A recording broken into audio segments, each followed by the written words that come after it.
Pulau Hachinosu akhirnya berubah menjadi medan perang yang semakin tidak terkendali. Kedatangan pasukan Kaisar Bayangan membuat jumlah kekuatan di medan tempur kembali berubah. Sementara Sanjuan Wolf justru mengacaukan pertarungan Marco dan Fujitora hanya dengan satu serangan raksasa.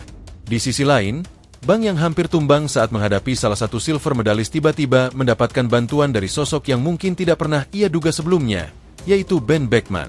Namun yang lebih menarik, kedatangan Ben bukan hanya untuk menyelamatkan Bang, karena sang wakil kapten Akagami ternyata ingin mengambil alih pertarungan melawan salah satu petarung terkuat Kurohige tersebut. Dan di balik semua kekacauan ini, perlahan mulai terlihat bahwa perang Hachinosu telah berubah menjadi pertarungan antar kelompok yang saling membantu demi menjatuhkan musuh bersama. Bahkan Marco dan Ben Beckman yang sebelumnya berada di kelompok berbeda kini bertarung di sisi yang sama, sementara pasukan tambahan Kaisar Bayangan mulai bergerak menentukan target mereka. Tapi pertanyaannya, apakah kedatangan pasukan baru ini benar-benar akan mengubah jalannya perang Hachinosu, atau justru menjadi awal dari kekacauan yang jauh lebih besar? Lalu bagaimana kelanjutan kebangkitan Luffy sekarang ini? Benarkah ada sesuatu mode yang baru? Mari kita bahas seluruh perkembangan terbarunya. Yos, ini menarik. Selamat datang teman-teman. Kita bahas lebih dalam.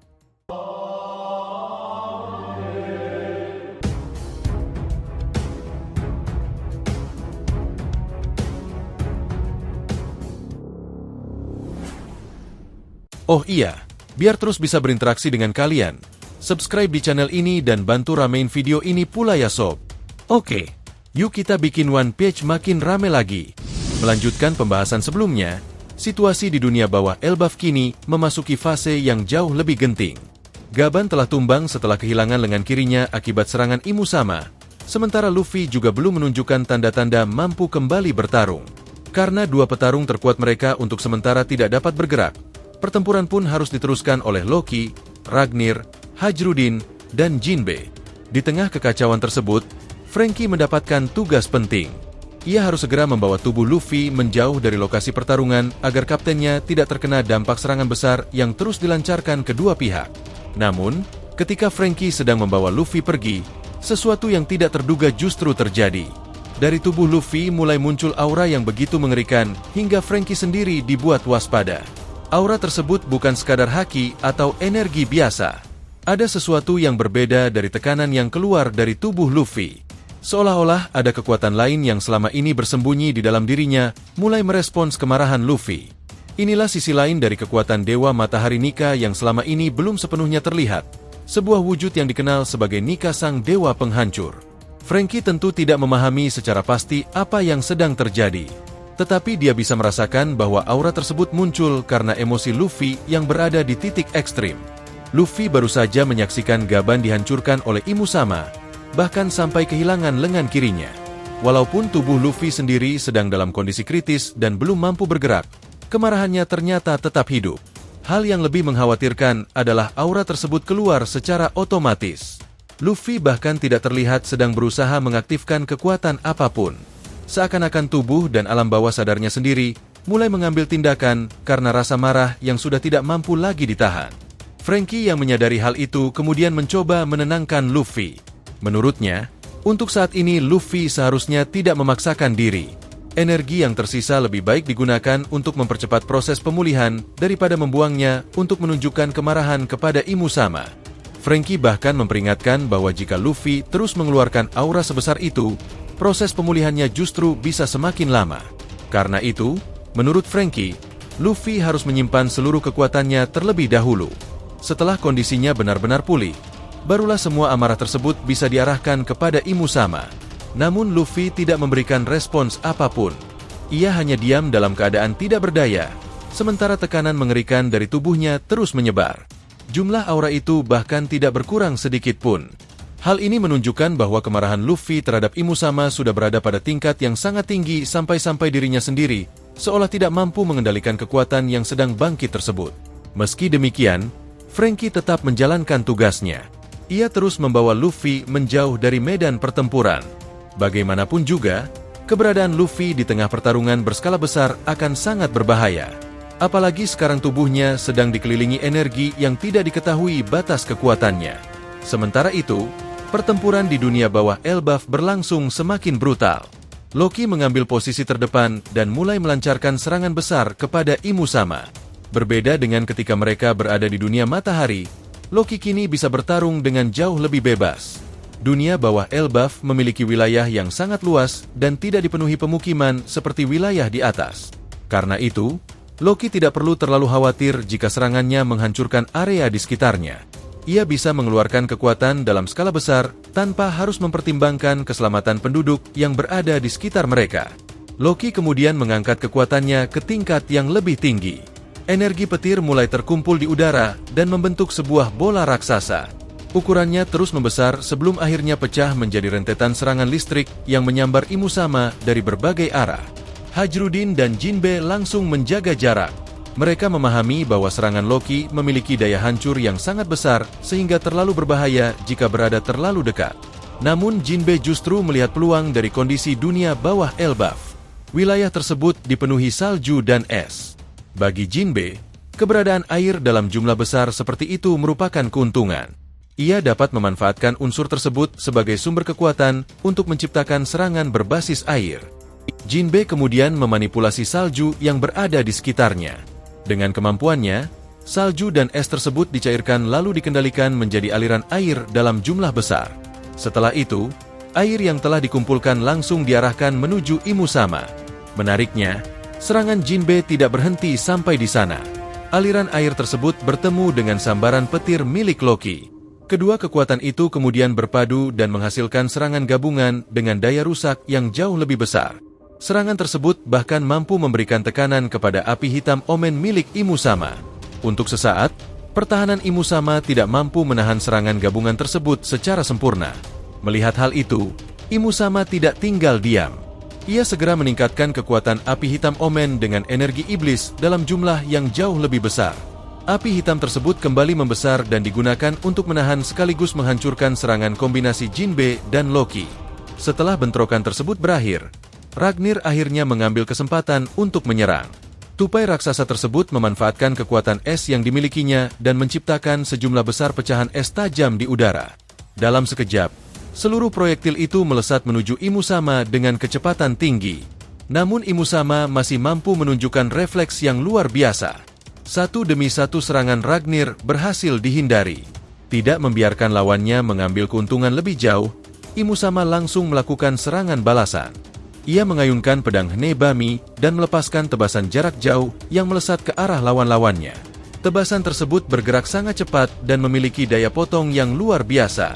Pertarungan pun kembali berubah menjadi adu kecepatan dan kekuatan. Di satu sisi, Loki, Ragnir, Hajrudin, dan Jinbe berusaha mempertahankan tekanan secara bersama-sama. Di sisi lain, Imusama masih memiliki api hitam omen serta energi iblis yang membuatnya menjadi lawan yang sangat sulit dijatuhkan. Namun tanpa mereka sadari, ada satu hal yang jauh lebih mengkhawatirkan daripada pertarungan tersebut. Di tempat lain, Franky masih membawa tubuh Luffy menjauh dari medan perang. Dan aura yang keluar dari tubuh sang kapten belum berhenti. Justru sebaliknya, tekanan itu perlahan terasa semakin berat. Seakan sesuatu di dalam diri Luffy sedang membuka mata setelah sekian lama tertidur. Jika benar kekuatan yang sedang bangkit tersebut adalah sisi penghancur dari Dewa Matahari Nika, maka kekalahan Gaban mungkin bukanlah akhir dari kemarahan Luffy. Bisa jadi, tumbangnya Gaban justru menjadi pemicu yang membuat sisi paling berbahaya dari kekuatan Nika akhirnya muncul ke permukaan.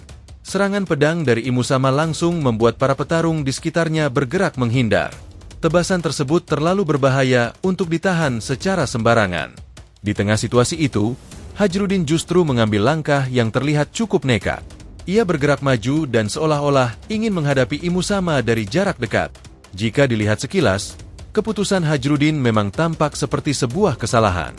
Dengan kekuatan Imusama yang berada jauh di atasnya, pertarungan jarak dekat seharusnya hanya akan membuat Hajrudin menjadi sasaran empuk.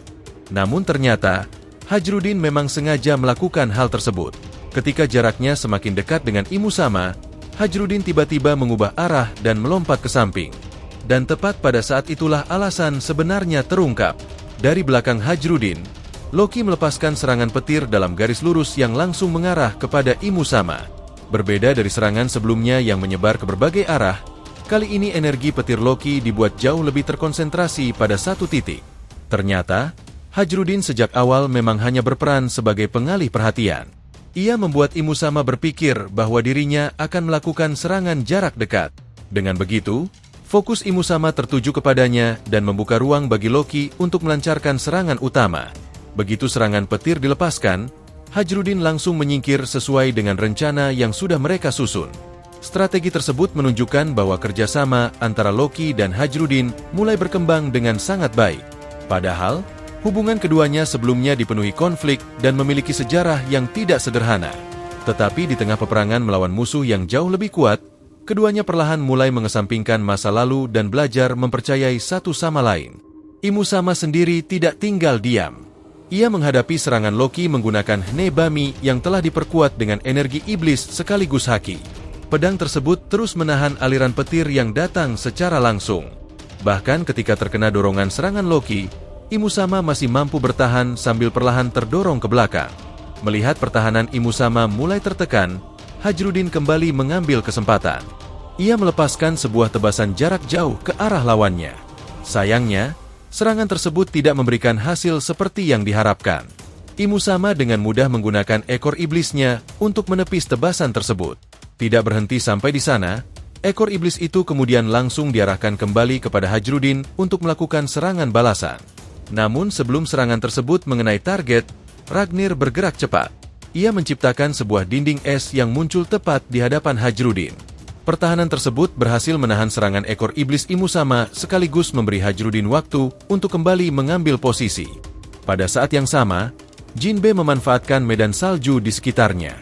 Ia bergerak cepat dengan berselancar di atas permukaan salju, kemudian mendekati Imusama dari sisi yang berbeda. Setelah berada dalam jarak serang, Jinbe langsung melancarkan pukulan menggunakan teknik Fishman Karate. Pukulan tersebut datang ketika Imusama masih sibuk mempertahankan diri dari serangan petir Loki. Namun Imusama kembali menunjukkan kemampuan pertahanan yang luar biasa. Ekor iblis yang sebelumnya gagal mengenai Hajrudin kini digunakan untuk menahan serangan Jinbe. Jinbe tidak mundur. Ia justru mengambil risiko dengan mendekati ekor tersebut dan menangkapnya secara langsung. Dengan kekuatan Fishman Karate, Jinbe mencoba memanfaatkan momentum itu untuk membanting tubuh Imusama.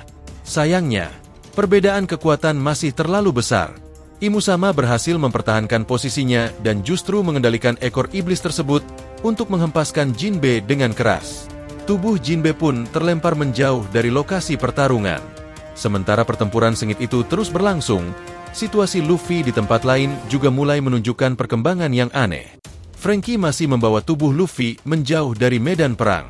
Kondisi sang kapten memang belum sepenuhnya pulih, tetapi kesadarannya perlahan mulai kembali.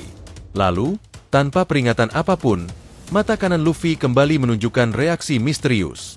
Mata tersebut memancarkan cahaya dan kembali membuka akses kepada sebuah penglihatan yang tidak berasal dari dunia normal.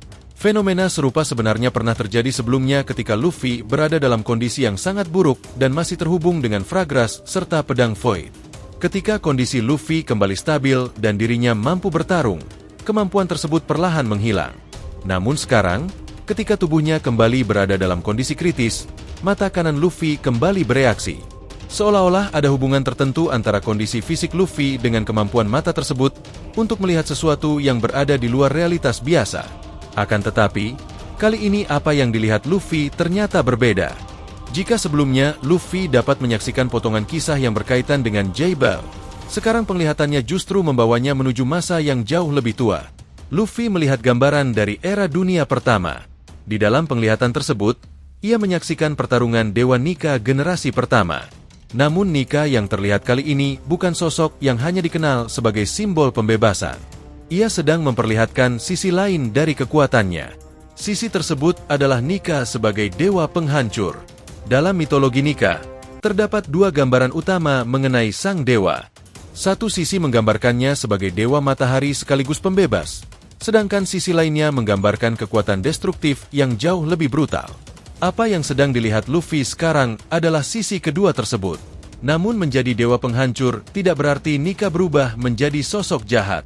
Perbedaannya lebih terletak pada cara kekuatannya digunakan. Jika sisi pembebas berfokus pada kebebasan, kreativitas, dan pembebasan dari penindasan, maka sisi penghancur menggunakan kekuatan Nika untuk menghadapi ancaman dengan daya hancur yang jauh lebih ekstrim. Luffy tampaknya mulai memahami hal tersebut. Ia bahkan menutup mata kirinya agar dapat berkonsentrasi penuh menggunakan mata kanannya. Dengan begitu, seluruh fokusnya diarahkan kepada penglihatan dari dimensi Nika tersebut. Di hadapannya, Luffy menyaksikan bagaimana Nika generasi pertama bertarung. Gerakannya, cara menggunakan kekuatannya, hingga tingkat kehancuran yang mampu dihasilkan semuanya terlihat sangat berbeda dari apa yang selama ini Luffy kenal. Luffy hanya bisa terdiam dan memperhatikan. Namun penglihatan tersebut kemungkinan bukan sekadar kilasan sejarah. Bisa jadi, apa yang sedang diperlihatkan kepada Luffy merupakan sebuah petunjuk tentang bentuk kekuatan yang akan digunakannya setelah pulih nanti. Jika teori tersebut benar, maka Luffy mungkin tidak hanya akan kembali dengan Gear 5 seperti sebelumnya. Ia berpotensi menggunakan sisi penghancur dari kekuatan Nika untuk menghadapi Imusama. Dan jika memang demikian, pertanyaan terbesarnya adalah seberapa jauh kekuatan tersebut mampu membawa Luffy dalam menghadapi musuh seperti Imusama. Franky sendiri kembali dibuat terkejut melihat perubahan pada tubuh Luffy. Sebelumnya ia sudah merasakan aura mengerikan yang keluar dari tubuh kaptennya. Sekarang, mata kanan Luffy justru bercahaya seolah-olah sedang menatap sesuatu yang tidak bisa dilihat oleh orang lain. Sementara itu, jauh dari lokasi Luffy, persiapan lain juga sedang dilakukan di dunia matahari. Usopp, Gert, dan Goldberg berkumpul bersama sejumlah prajurit untuk menyusun langkah berikutnya. Mereka tidak hanya berdiskusi bertiga. Beberapa prajurit lain juga telah berkumpul dan siap mengambil bagian dalam rencana tersebut. Menariknya, sebagian besar prajurit yang berada di sana merupakan para pemanah. Hanya Dory, Brogy, serta pemimpin pasukan dari wilayah utara yang tidak termasuk kelompok pemanah tersebut. Pemimpin pasukan utara sendiri memang sudah kembali sadar dan mampu bergerak, walaupun kondisi fisiknya belum sepenuhnya prima. Namun pengalaman dan kekuatannya tetap sangat dibutuhkan dalam situasi seperti sekarang. Karena itu, ia memutuskan untuk ikut membantu rencana Usopp. Mereka kemudian bersiap turun menuju dunia bawah Elbaf. Untuk mempercepat perjalanan, rombongan tersebut memilih menggunakan lift kapal. Cara ini jauh lebih efisien dibandingkan harus melewati jalur jembatan biasa yang akan memakan waktu cukup lama. Semakin cepat mereka tiba di dunia bawah, semakin besar pula kemungkinan mereka bisa membantu Loki dan yang lainnya menghadapi Imusama.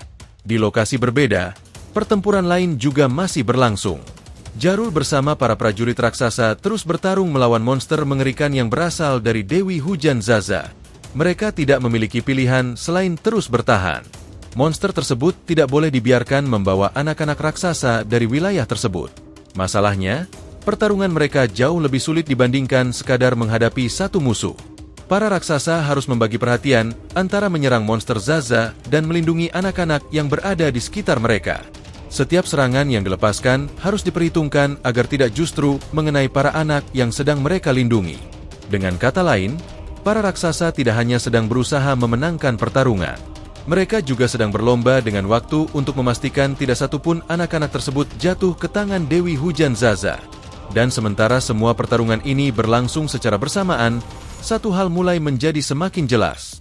Konflik di Elbaf telah memasuki tahap di mana setiap pihak mulai mengeluarkan kartu terakhir mereka.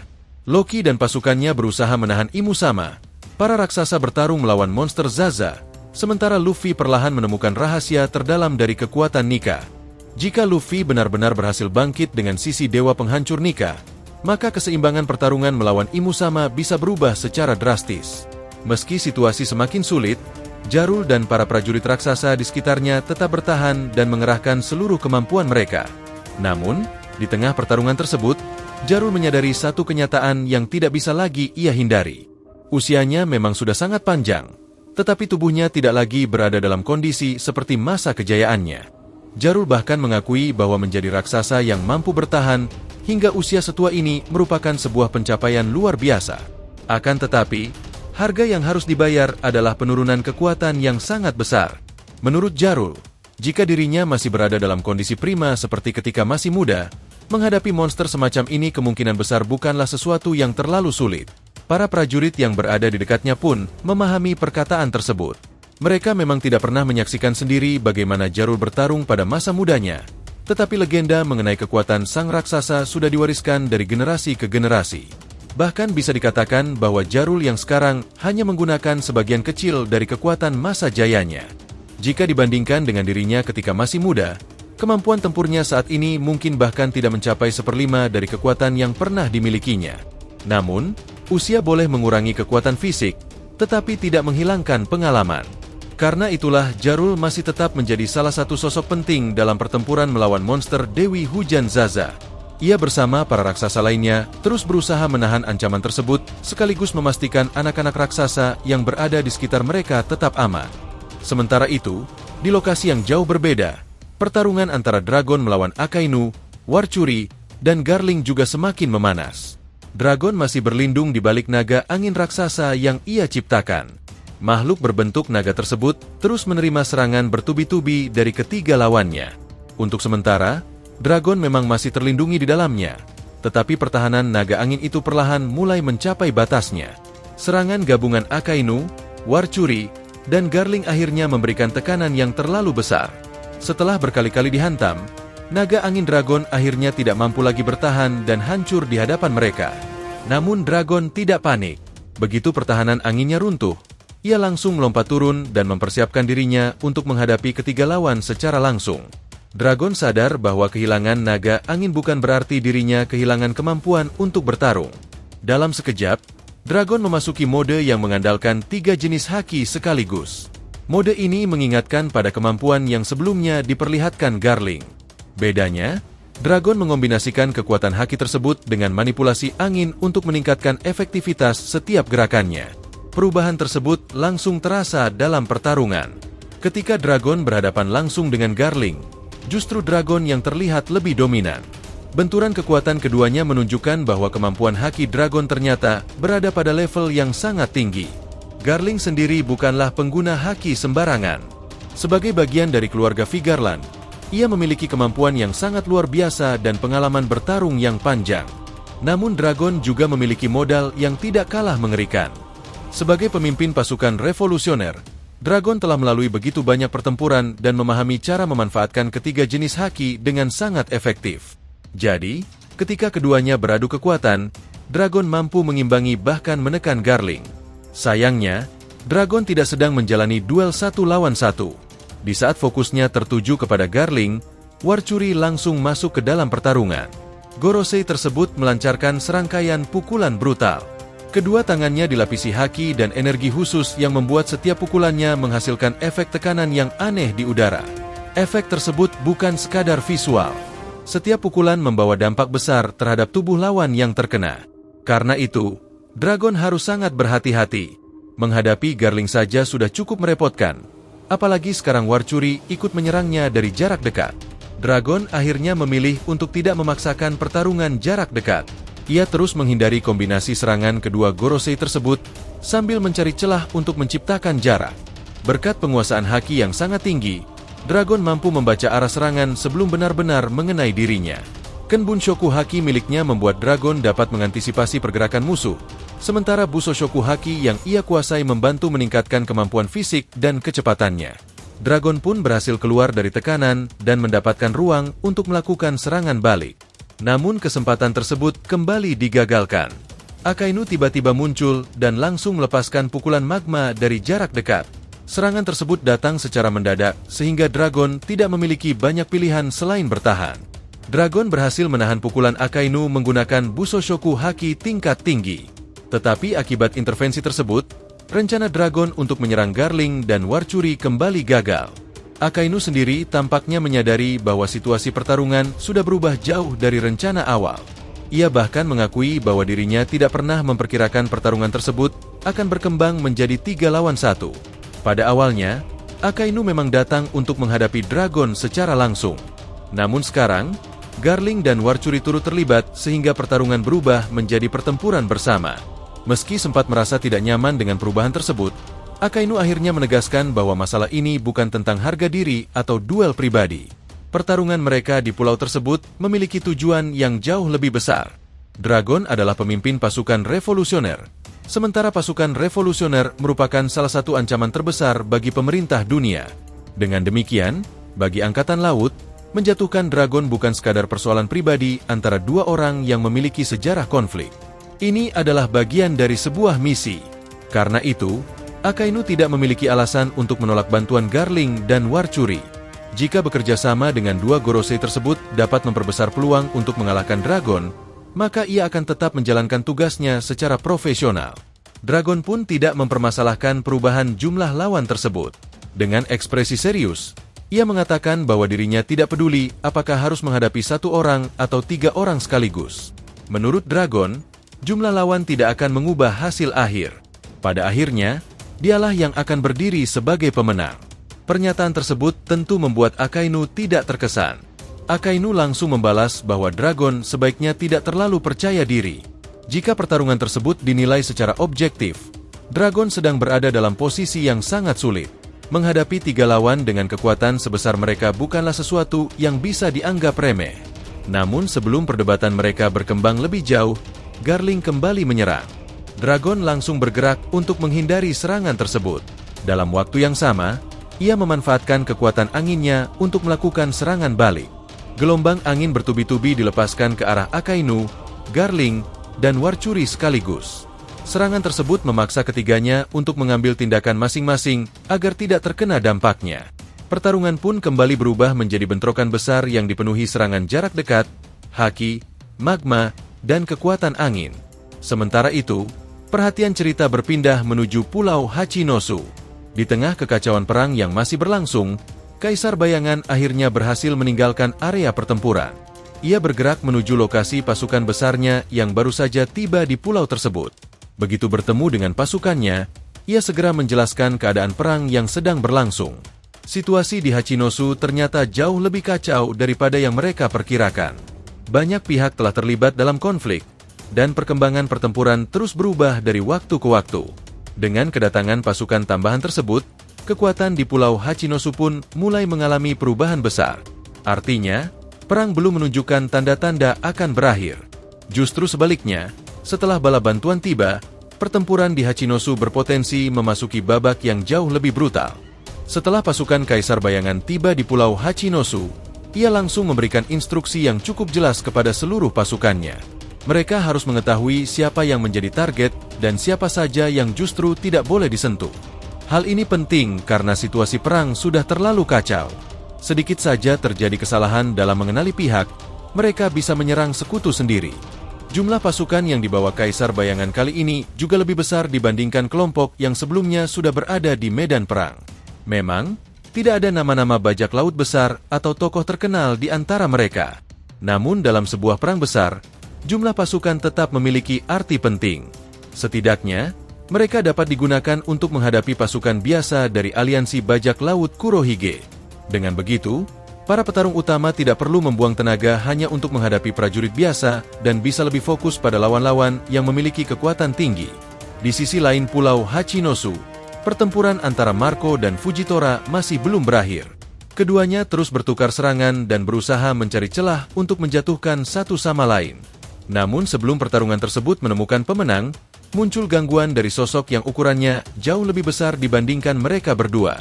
Sanjawan Wolf tiba-tiba ikut masuk ke medan pertempuran. Raksasa dari bajak laut Kurohige itu langsung mengayunkan tangan kanannya ke arah Marco dan Fujitora. Meskipun hanya menggunakan satu tangan, ukuran tubuh Sanjuan Wolf membuat serangan tersebut memiliki jangkauan dan daya hancur yang sangat besar.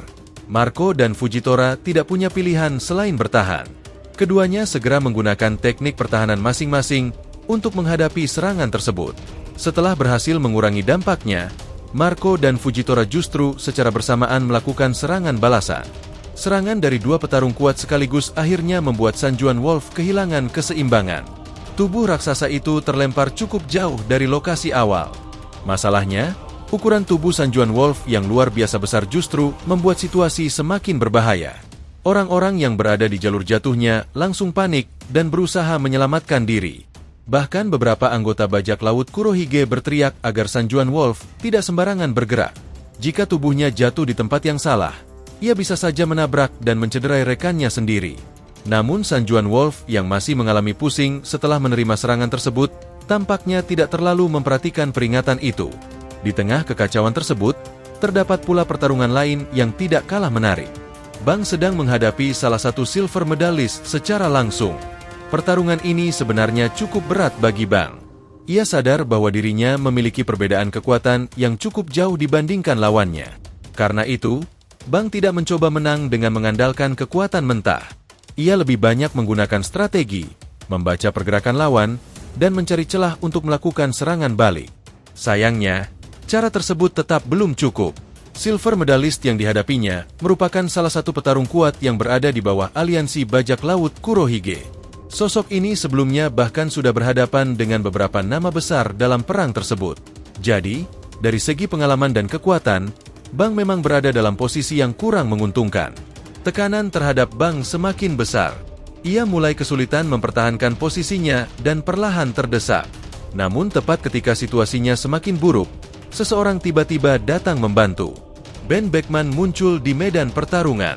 Wakil Kapten Bajak Laut Akagami tersebut ternyata sudah menyelesaikan pertarungannya di area sebelumnya. Setelah mengetahui Bang sedang menghadapi lawan yang jauh lebih kuat, Ben Beckman langsung turun tangan. Meskipun Bang bukan bagian langsung dari Bajak Laut Akagami, kedatangan kelompoknya bersama pihak seperti Katakuri dan Marco telah memberikan keuntungan bagi kubu Shanks. Karena itu, tidak mengherankan jika Ben Beckman bersedia membantu ketika melihat Bang berada dalam situasi sulit. Kehadiran Ben Beckman juga membuat situasi di sekitar Marco dan Fujitora semakin menarik. Jarak antara kedua medan pertempuran tersebut cukup dekat sehingga Ben Beckman dan Marco sempat saling berinteraksi di tengah kekacauan. Ben Beckman bahkan sempat melemparkan candaan kepada Marco. Ia mengingatkan bahwa beberapa waktu sebelumnya Marco pernah mendapatkan tawaran untuk bergabung dengan Bajak Laut Akagami. Menurut Ben, kalau saja Marco menerima tawaran tersebut, sekarang mereka tidak perlu repot-repot bertarung sebagai pihak yang berbeda, karena pada akhirnya mereka tetap berada di sisi yang sama dalam perang ini. Marco pun tidak mau kalah. Ia membalas candaan tersebut dengan mengatakan bahwa jika dirinya benar-benar bergabung, posisi Ben Beckman sebagai wakil kapten mungkin justru akan tergeser. Mendengar jawaban itu, Ben Beckman hanya tersenyum. Ia menganggap kemungkinan tersebut tidak masuk akal.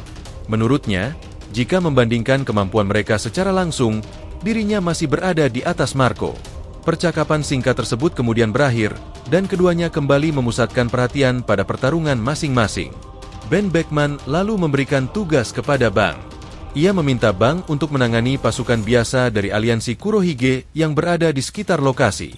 Dengan begitu, Ben Beckman bisa mengambil alih pertarungan melawan Silver Medalist secara langsung. Bagi Bang, tugas tersebut justru jauh lebih masuk akal. Daripada terus memaksakan diri melawan petarung yang berada jauh di atas kemampuannya, lebih baik ia menangani pasukan pendukung yang berada di sekitar mereka. Dengan begitu, Ben Beckman bisa bertarung satu lawan satu tanpa harus terganggu oleh serangan dari pihak lain. Bang pun menyetujui pembagian tugas tersebut. Ia langsung bergerak untuk menghadapi para pasukan Kurohige dan memastikan tidak ada yang mengganggu pertarungan Ben Beckman. Sementara itu, Ben Beckman akhirnya berdiri berhadapan langsung dengan Silver Medalist. Pertarungan yang sebelumnya membuat Bang terdesak kini berubah menjadi duel yang jauh lebih seimbang.